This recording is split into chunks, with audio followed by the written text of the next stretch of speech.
Good afternoon mga katambling. Time check muna tayo bago natin simulan yung pagbibilang ng mga coins natin. So ayan, 1:30 PM, May 15. Ewan ko lang kung nakikita ninyo. Basta ayan, Friday, May 15, 1:30 PM. So, itong ano natin, mga coins natin, bibilangin na natin siya ngayon.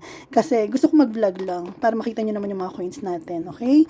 Kasi meron ako mga coins dito na actually ito yung mga naipon natin ng mga coins. Tagto 200 pesos po yan. Mga ano to,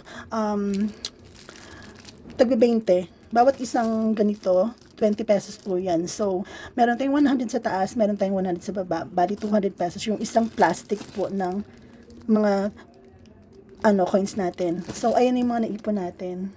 Tapos, ito, meron tayo ditong mga coins pa na bibilangin. Yung iba dito, naka-tape na. Yan, katulad na ito, may tape na siya.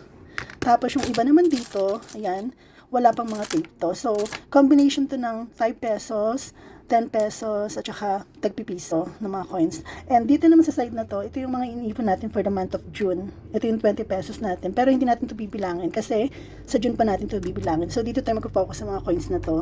Tapos, next vlog naman natin, itong mga naiipon lang na mga papel. Ayan. Yung mga naiipon-ipon nating papel na sobrang kumakapal na talaga siya. Yung, akalain mo yun, di ba? Yung hindi ko siya pinapansin, pero habang tumatagal, kumakapal yung mga papel natin. So, ito yung iaano natin next vlog natin, okay? So, ilabas muna natin lahat ng mga coins na to. So, ito na mga katambling.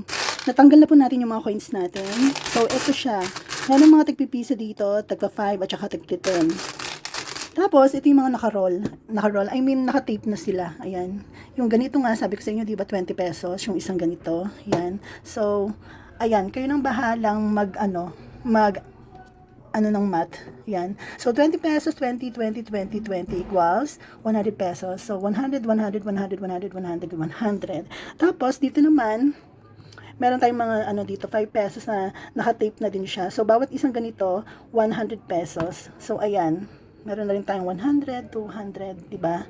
Tapos dito naman sa tig-10 naman, bawat isang ganito, 200 pesos. Ayan. So, meron na tayong 1,000 dito sa taas. Ayan. So, bibilangin pa natin itong mga to. Okay? Para mabuo talaga natin kung magkano yung total or yung amount na naipon natin. Pero, sinasabi ko nga sa inyo, masarap mag-ipon. Pero, pagdating sa bilangan, may excite ka pero napakahirap talaga magbilang. Kaya nga tinape ko na itong mga to eh. Tapos itong mga to, ititape pa natin. So, hintayin natin. Wait lang.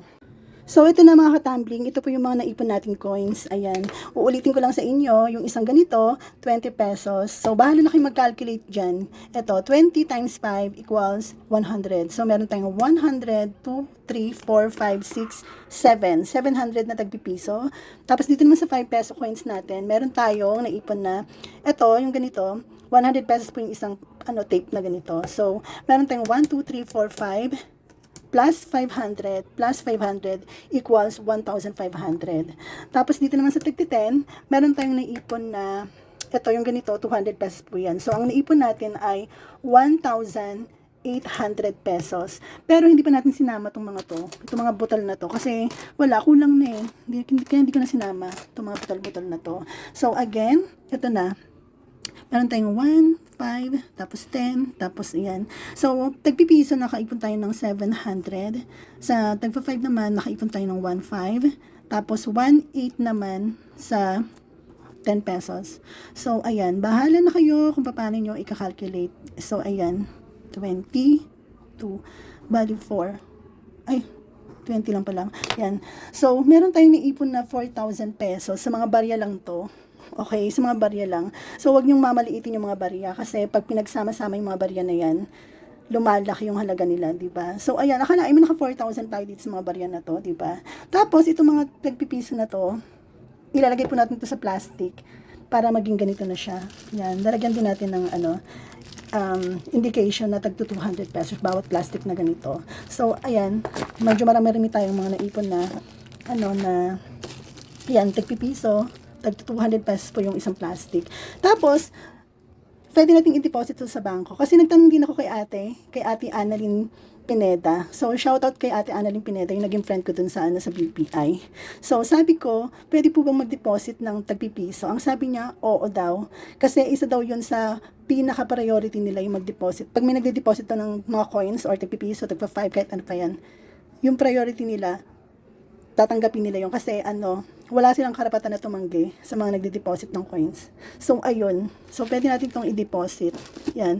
Pero, pag-iisipan natin kasi hindi ko alam kung hanggang kailan natin gagawin itong mga to. Kasi ang dami ng mga coins. Isa sa pinakamahirap bilangin yung mga coins talaga.